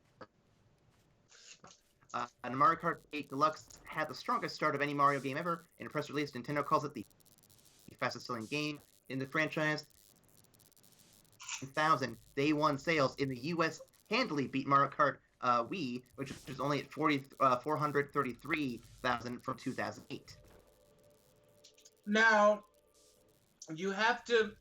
I mean, it's a remastering of a game that's already proven itself, though. You know, so it's not like. Yes, but it was on the Wii U, which didn't have a huge install base. Right. No. I'm saying that the majority of people who bought Mario Kart Deluxe, I mean, they already know what a fantastic game Mario Kart 8 is, and yeah, of course. It's like the game has already proven itself. Like it can only get better, really, unless they fuck it up, like in the execution. But the core of the core game that they're re-releasing is fantastic, and everybody knows it. So it doesn't really surprised me that the sale numbers were so good, especially because I know so many people traded in their Wii U to upgrade to a Switch, and they're like, well, shit, at least I can still play my Mario Kart, so let me grab that. I want to do that, but I really don't want to give up the Wii U. It's still a good console. It has Bayonetta 2, it has Smash Bros. And virtual console games. I am very close to doing it. Once I sit down, start and finish Bayonetta 2, odds are I will just trade the whole thing and get a Switch. Here's my thinking. Once the virtual console's on the Switch and once they advise how I can get my old virtual console games onto it, I might do it then, but I'm going to wait. But to add to that, though, what's more impressive than the numbers is the percentage of Switch owners who actually ended up getting Mario Kart Deluxe. Nintendo reports 45% attach rate in the US, which means nearly half the people who own the Switch bought Deluxe on day one. On day one? Oh, shit. Dude, I remember playing fucking Mario Kart on the Wii multiplayer. Imagine how many fucking people are playing that shit, dude. Well, especially because it's also mobile, and because it's also online. You have so many options right there already. And with that, guys, next up is some updates to... I gotta finish the Mario Kart news, actually. There's one more bit of Mario Kart news worth talking about. So, I don't know if you guys know anything about the new Mario Kart game, but there are some features of the game that have been considered controversial. There's two new options introduced to the game called Smart Steering and maybe. Meth Head. Smart Steering and Auto Accelerate. These two features are obvious. If you have Smart Steering on, all you have to do is push down the gas pedal and the game steers the kart for you. What the fuck? If you have auto accelerate, all you do is let me finish. Auto accelerate lets you steer the cart, but the cart just goes as it's supposed to go. It doesn't slow down. It does the accelerating for you. Now, these options are completely optional, and they're designed to introduce younger players and players with disabilities into the game who couldn't play it otherwise. One example of this comes from Reddit. One example comes from a Reddit user where a man named Keith has described how his young daughter, Molly, is now finally able to play Mario Kart with her siblings thanks to these new features. Molly is 4 years old but has suffered a stroke just after being born. It has left her with limited mobility in her right hand, hence how these new features have helped her play Mario Kart. Thanks to Mario Kart's auto drive feature, she can now steer with her left hand and let the game drive her, or vice versa. I'm sure this feature will be an annoyance to many, but for my daughter, who would otherwise not be able to participate, it is the best feature ever added to a Mario Kart game. She is currently sitting in my living room with my other 2 kids and my wife. All of them are playing Mario Kart and laughing their heads off. This is truly a day I will not forget. Thanks, Nintendo. Okay, now I feel kind of like an asshole for saying what the fuck. No. I mean, like the initial reaction to that edition is like, what the hell are we doing here? Because those are 2 integral parts of, the gameplay of the entire game. But after hearing that, it's making it more accessible for other people to actually get to play the game. There are optional features. That's actually really cool. Actually, now that I take a moment and think about it, that's actually really, really cool on Nintendo's part. On Nintendo's.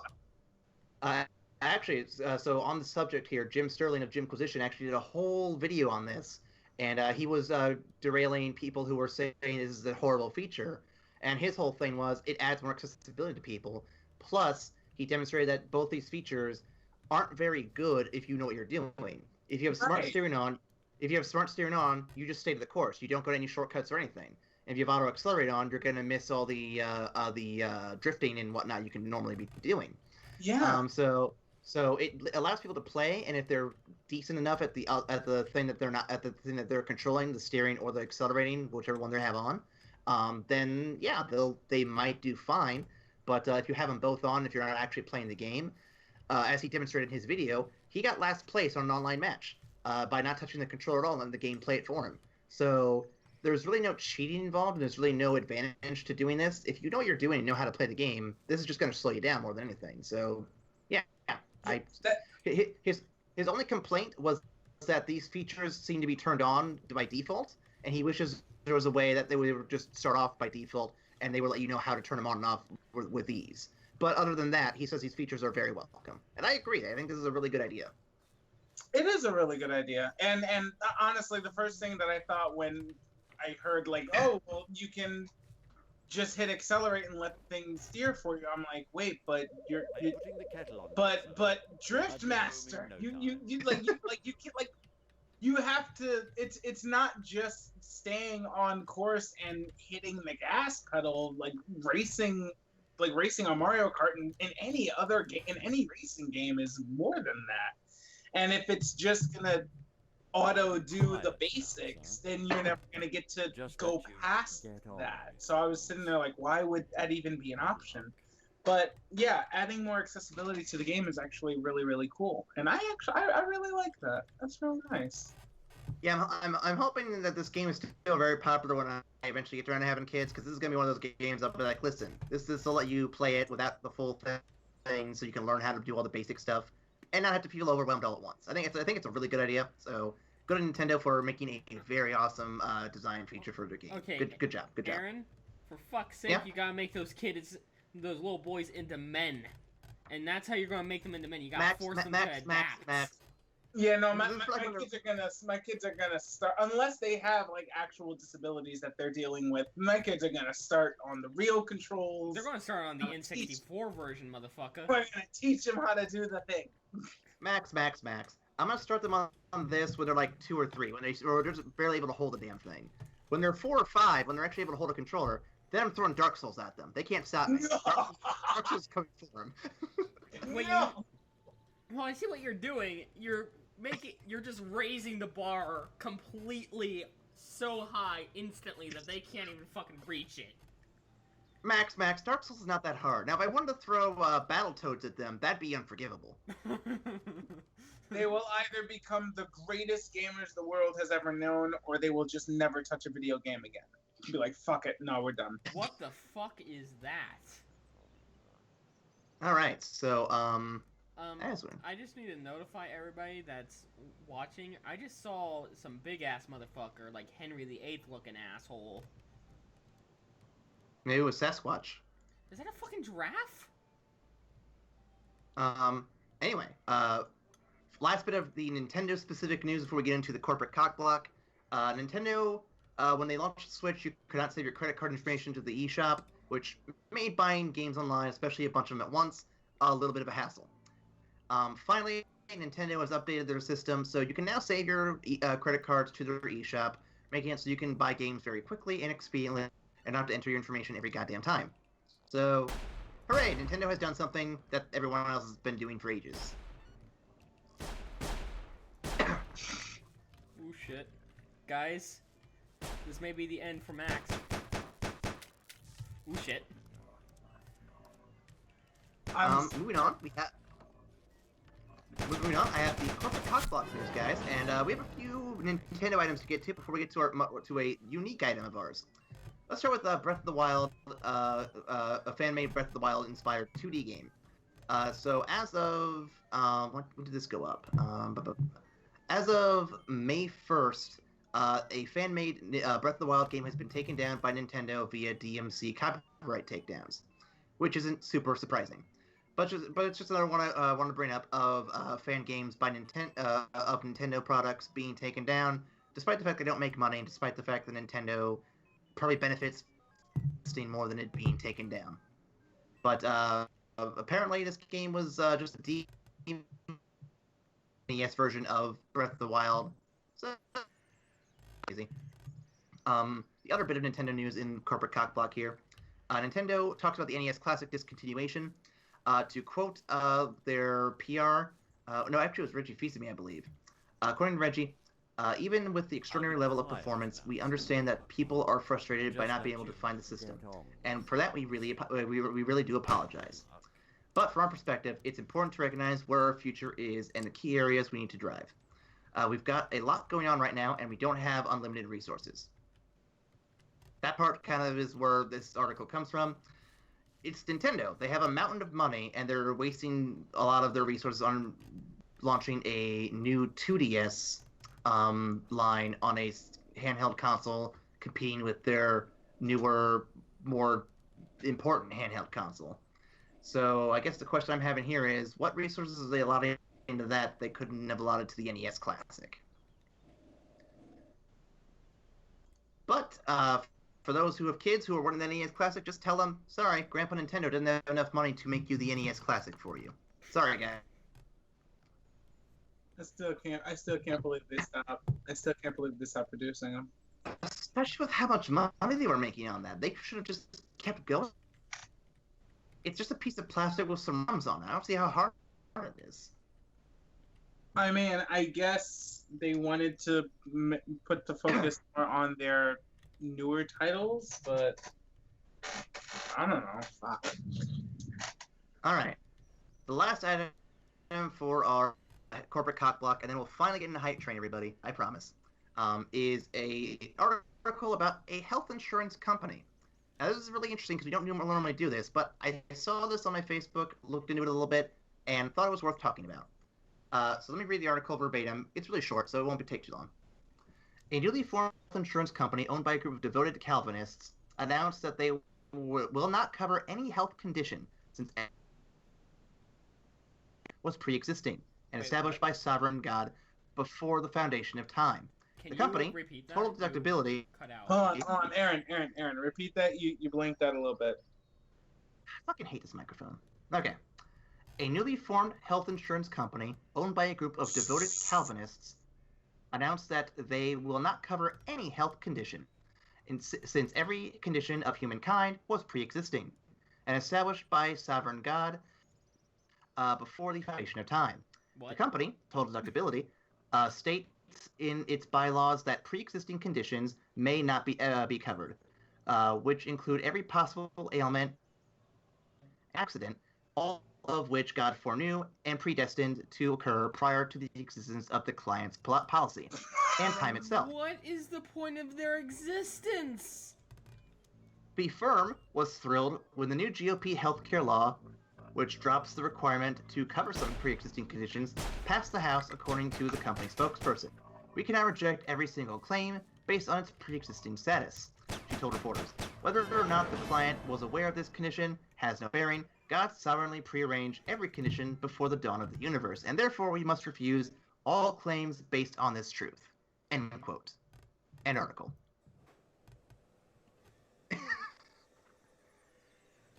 So... Your silence tells me you're not thrilled. I'm speechless. I'm trying to wrap my head around the idea that some person started a healthcare company. I'll be quiet now, sir. Just let you To do get nothing. on with To things. not provide healthcare. Now, say what you feel about the GOP healthcare law. I'm going to get into that right now. And we don't have a lot of time left in our podcast. But this being a result or being a part of that whole mess, it's pretty disgusting. And the fact that they're using religious beliefs to justify their position, just on the fact that people use religion for positive things, and here they are weaponizing it, they can justify being complete assholes to everybody. This is some real Amish bullshit, you know that? No, I think the Amish would be a little cooler than this. Like, okay, let's restate that. If like, the Amish were like halfway between ISIS and Trump, that's what we would get. What's funny is when I first saw this article, I thought it was an Onion article, and I had to read it to a second time to make sure I wasn't seeing things. This is a legit company. This is a legit thing, and apparently this is a thing that is going on. And it's like, why? How? What? Who? It's just, for you, those of you guys who see me not doing jack shit, this is me trying to mentally wrap that there is a company that now exists for healthcare that doesn't offer healthcare. Well, no, they offer healthcare. They offer healthcare in the case of an emergency. So if something happens and you get into a car accident, they'll take care of you. I feel like that's a metaphor for they're gonna put a bullet in your brain to put you out of your fucking misery. Well, pretty fucking much, but Like, I mean, they're gonna come in, they're gonna give you your fucking comatose ass final rites, and then they're just gonna pull out a big old revolver. It's called the Trump Volver. oh wow. And they're gonna shoot your ass. Okay, I'm getting everything set up for Hype Train real quick. I cannot believe. Like, I can believe, though, that's the thing. I really can believe that is the thing. I can. I mean, You know what? That's sad, though, that we've gotten to the point as a society where we can completely and utterly expect this. Yes! No! It's very fucking it's very sad. It's so sad I can only help but laugh. Because, what the fuck? You I know- mean... Jesus. Hold on. They caught me, so I'm about to shoot a motherfucker with a shotgun and hope that this works. Oh, shit. Damn it. Okay, I'm setting up the room right now. I'm gonna give you guys the link to jump in. It didn't work. It didn't work. It's in the Skype chat for you. I'm gonna set up the videos real quick. Just give me 1 minute here. So I have 5 videos for you today, which is a little more than what we usually do. So we'll have like just one bonus one basically. Copy hyperlink. But in this collection, I've got exactly 1 movie, 3 games, and 1 TV show. Ooh. We got a nice Yep. I already discussed them earlier, but for those who are watching, that's just kind of the situation we got going on here. One of these games I only just discovered about today, and I'm actually very interested in it. I want to see where it goes. But we'll talk about that once we see the trailer. Alright, guys. Sorry if, like... We having some... You guys are gonna see some shit. Don't worry about it. So, while I'm getting these set up, which one do you want to see first, Ryan? Man. Because I want to get them in order real quick, so... why don't we do, since we talked about it last week, let's do Vanquish first, because we talked about it, and you wanted to know what it was. Yes. Yes. Then we'll do the movie. Then we'll do the trailer for the game I showed last time, but we only had a teaser. And that'll be the last teaser we'll ever show on Hype Train.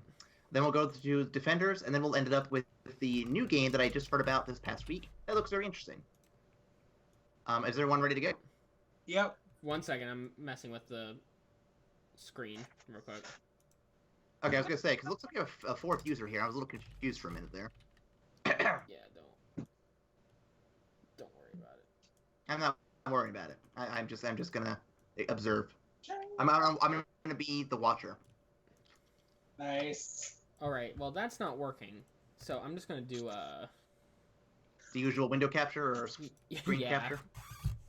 Okay. When you are ready, let me know, and I'll hit the play button. Sorry, everyone, for mucking everything up. And you know what? Technical difficulties are par for the course in this channel. We really should have called this a Technical Difficulties podcast. That would have been a way better name. Oh, God. Alright, it looks like we're ready. So, here, 1 second. Alright. If you're ready, I will hit it. First up, we have Vanquish for the PC. Sega. Oh, fuck yeah, Sega, dude. So this is by Platinum Games, as everyone is well aware. And there's a special deal going on for this game right now. Basically, if you already own Bayonetta on PC, you get 25% off on this game. If you suck off the CEO of Sega, they'll give you a free copy. I mean, that's probably true. Hit hard and make him regret it. Wait, what? Hit it hard. Ryan, hit it hard. Oh, this game looks great. I really want to play Wait, it. what? Beating the shit out of the fucking giant-ass mech. Ryan, this is basically just badass Halo. Wait, what? Then you bring back Bulletstorm as, like, Fields. It's a little faster pace than Bulletstorm, though. Yeah. Well, yeah, it looks a lot more badass. It just brings back some similar memories.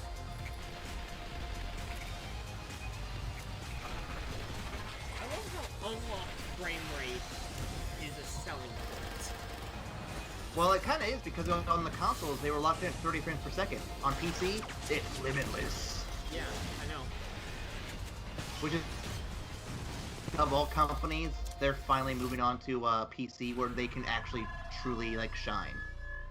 Ooh, So Vanquish, until... Wait, Yep, if you own if you own Bayonetta at its launch time, you will get that game for 25% off. So I would highly recommend it if you're interested. Alright. Dark Tower movie.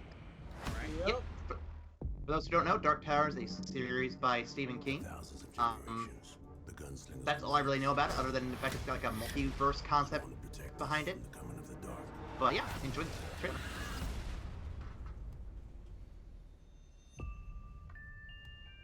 I really do like Stephen King's movies, These visions, by as the you way. call them. Well, What do you see? movies based off see of a Stephen tower. King's I content. was gonna say, because I think some of them turn out good, some of them turn out very laughable, but this one looks like it's gonna be one of the good ones. Well, like, the fucking Oh, Mist, it's, dude. there we go. The Mist was like... Dude, The Mist is like in my top 5 movies of all time. Yeah. That ending, oh, it's so good. Also, the new It trailers look fucking fabulous.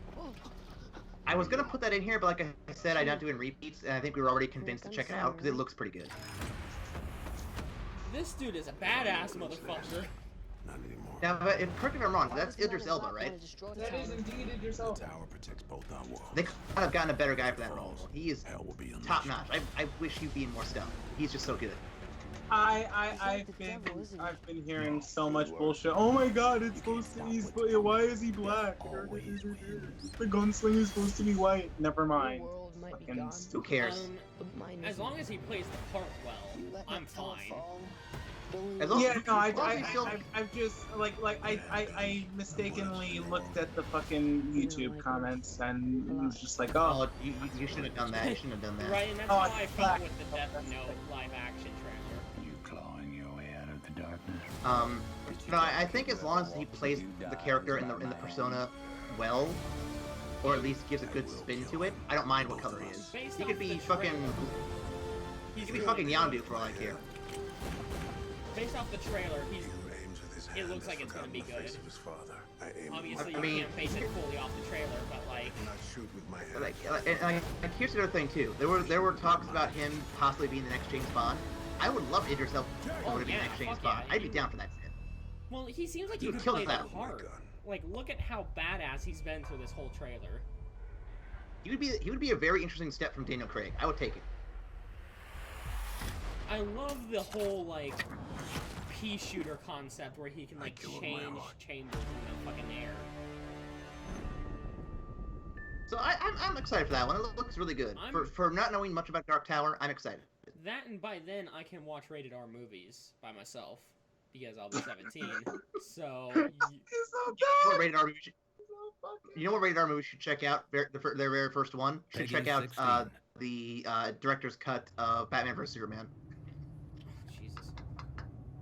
Well, I can Okay, so watch this- them at home because my dad buys them, but like, I'm giving you shit. Anyway, this is Code Vein. So last time I showed this, it was just a teaser. It didn't have any gameplay. This is all gameplay. So this is definitely what you wanted to see. is this the which one was this? Was this Uh, Vampires? yes, this is the vampire one. I promise you, you will not be disappointed.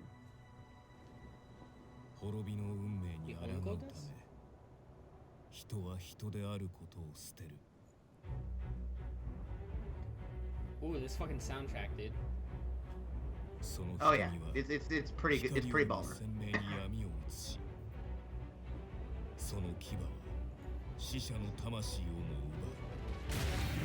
Oh shit.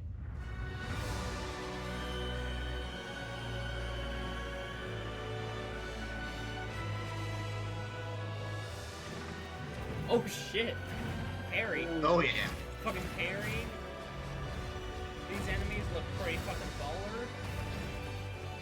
As many have pointed out, it's What? What? The fuck? I'm excited. What?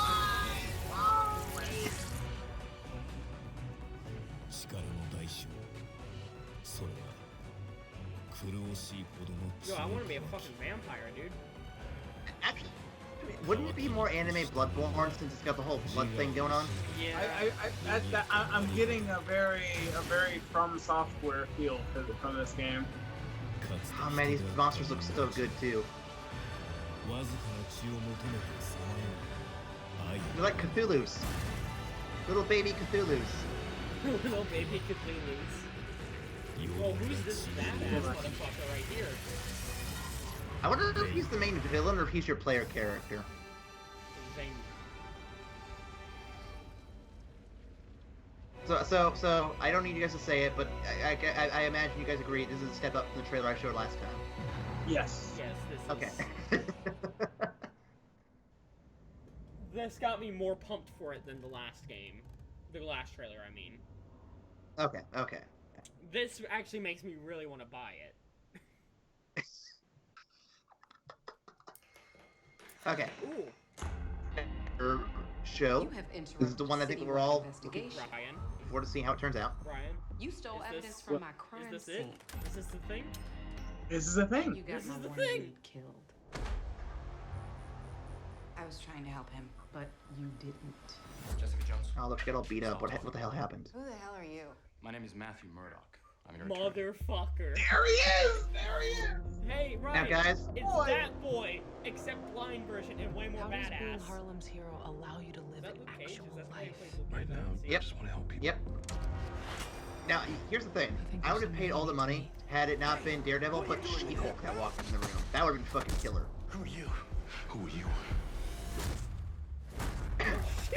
How come you can't be hurt? What's the deal with that fist? I'm the immortal Iron Fist. You what? You're on the same side. You four. The devil of Hell's Kitchen. The smart-ass detective. We got a problem? Looks like we get the official Daredevil costume. My bad. And the kid with a glowing fist. The war for New York is here. Oh, baby girl. Yes. Sigourney So get Weaver! your shit together. The more connections you have, the easier it will be to break you. You look like an idiot. It's your scarf.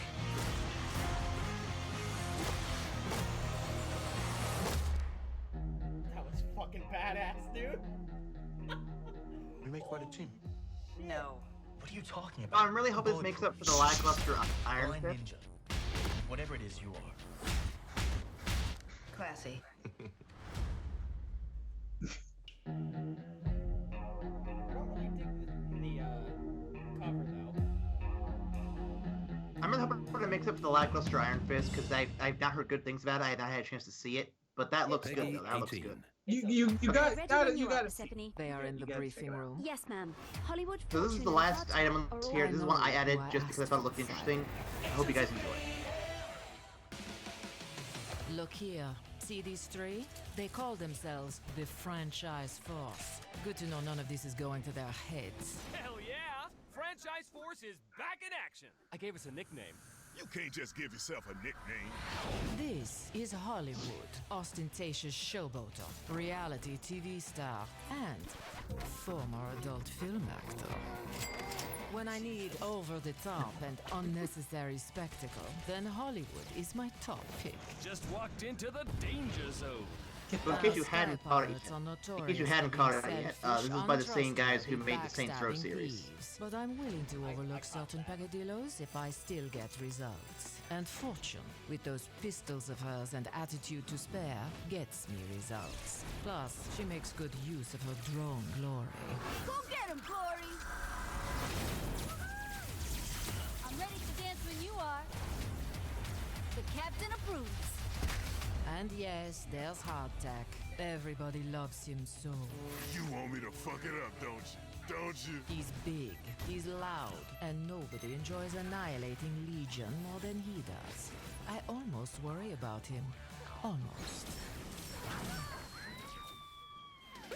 Yes, these agents require specific handling, and apparently I must account for an array of cost-intensive preferences, but I recruited every one of them for a reason. Because I know the best weapon we have is unpredictability. Hold on to your booty. And my agents specialize in it. Come get Well, some. that's pretty. I love kicking Legion ass.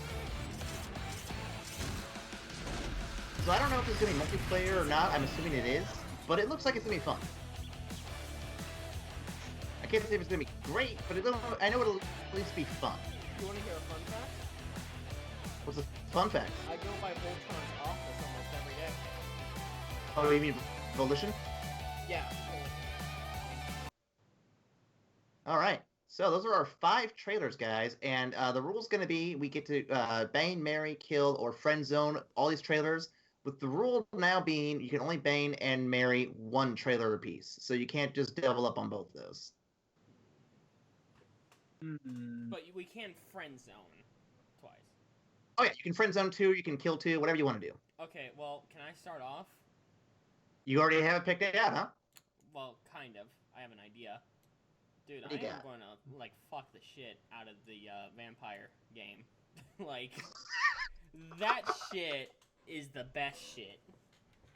You've come to the dark side. Excellent. I'm going to marry Defenders because it actually looks pretty fucking badass. And then I'm going to friend zone the Agents of Mayhem and the Dark Tower. And what was the last one? Vanquish. Oh, shit. You didn't think that all the way through, did you? Fuck. I'm sorry, Vanquish. I gotta kill you, mate. I'm so. Oh, that's sad. I'm so All right, Ryan. sorry. Since you, so I want to hear what Ryan says because he was interested in Vanquish last week when I mentioned it. I want to see what he thinks about it now. All right. I'm gonna marry the Defenders because it's a lot of stability there. 3 out of 4 shows were fucking fantastic. So hopefully they'll get their shit together with Iron Fist and the whole Defenders franchise will come together. So I'm gonna marry Defenders because I feel like they're gonna know what they're doing. I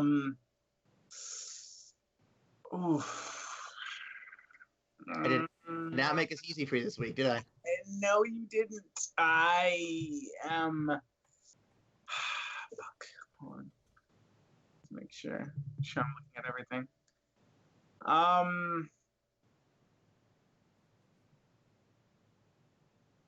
I am going to bang the shit out of Vanquish because that looked really good. Yes. Vanquish looked really good. Like it's so solid. You have no idea. that looked like a very solid piece of gaming. Like it's Platinum's take on Halo. I can't hate on that. That looks really, really good. I am going to friend zone the Dark Tower. It's Idris Elba. It looks really, really good. I've tried to read the series. I believe there are about 7 books. I've tried to get into it, but I haven't had a lot of success with doing so. I've never been able to get past the first book. I need to give it another shot. It's just been a little slow for me. No, I hear you. I mean, apparently, it's an alternate history post-apocalyptic multiverse kind of thing. Yeah. Like take on Arthurian lore. Like he's one of the Knights of the Round Table type shit. like his guns are forged from the scraps of Excalibur type shit. And I'm like, oh, well, that's really cool. Can I get to that part? But I haven't gotten to it yet. So I don't know yet. Like I said, I don't know. That's just what I've heard. So I completely understand. I mean, you haven't even read the first chapter of my book yet. Damn. I'm so sorry.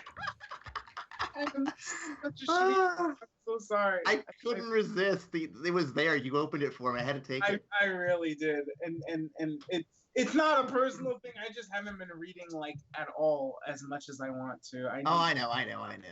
Anyway, you have 2 other ones left? Was that? Yes. So I have 2 other ones left. Code Vein actually looked pretty good, so I will also give it the friend zone treatment. Mostly because it looks interesting, but I'm not ready to get involved with it as of yet. I'd like to talk to it a little more, see what's going on. And I'm gonna have to kill Agents of Mayhem. I'm not too surprised. It looks like a very niche game. It's going to appeal to certain audiences more than others. Yeah, it is by the same guys who did Saints Row, right? Yep. Yeah, I never got into Saints Row. That's the thing. That's perfectly fine. It's got some good moments. I would like Saints Row to be more like GTA, where it has an online game mode like GTA 5 does, but I don't think it's ever going to happen. All right, so I'm up last. I think the answers are obvious for me on 2 of them. For the Bane and or the Mary, Code Vein and Vanquish are up there. I don't know which is which. It doesn't matter. They're both awesome, and I will put them both on the top for that alone. Just either way. I'm gonna give it to Code Vein for the Mary because I want to believe it's gonna be good. I want to believe it's gonna be great. I'm going hold in on that one. This leaves it very hard. I'm gonna say Dark Tower's in the friend zone for sure. Dark Tower's friend zone for sure. And then I will reluctantly kill Defenders. Not that I have anything against. I don't have anything against the concept, but here's the thing: I've only seen Jessica Jones to completion. I have not seen any other ones to completion. That's more my fault than their fault. Boy. So I'm gonna work my way through it. and then I may change my mind down the road. But for the time being, that's going to be on the chopping block, just because I don't have that's just I don't have enough experience with the series yet. Ow! Wow. Okay. I mean, I understand, but damn. I feel bad, Ryan. I feel bad. I really do. What? How you gonna kill the defenders? My boy Matt Murdock. Oh my God! How have you not fucking watched Daredevil? What are you doing? Man, I just don't have time to watch all the shows that are out there. It's ridiculous. I just Ryan. I just caught up on Flash like literally 2 days ago. Oh, son! Oh, God. Damn. All right. I understand. I need you to watch the rest of the shows, and then we can have a real discussion on how that's fair. you feel That's about perfectly this. fair. Perfectly fair. You know what? That's our assignment for next week. Everybody go watch right now. Everybody Go binge watch. all of the Defenders, all of it. Well, I'm and then, already caught up, so fuck it. And then Agents of Mayhem will be on my friend list too, because I want to have fun with that one. If I can get co-op going, that'd be great too. But those are my list. That's my list. And with that, I think we can probably wrap up here. That was a very fun podcast. Very good stuff going on. Next week we will be back to the Party Up podcast. Did you guys want to continue doing the quest then that we started off with? I'm down. I'd be down for at least finishing that. Yeah. I mean, all right, so we did pretty good, I think. What do you think, Ryan? Do you think we were doing Gucci? I think we were doing pretty damn Gucci. In fact, I think it was so good that I will actually use the term Gucci. Yeah. So yeah, next week we'll finish that quest. We may do more after that. We don't know yet. It'll be up to the group to what they want to do. But we'll continue that next week, and then after that we'll be back to more news. And I don't know what we'll be doing that week, but I will give a full schedule out to what segments you'll be expecting once I have that list finally made up. Oh. So go ahead. Sorry. Nope. Go ahead. Also, for our viewers, keep Erin in your thoughts. She's doing some stuff tonight. Don't want to get into too many details, but she has stuff going on, and we're hoping that she does well. So fingers crossed, everything goes fine.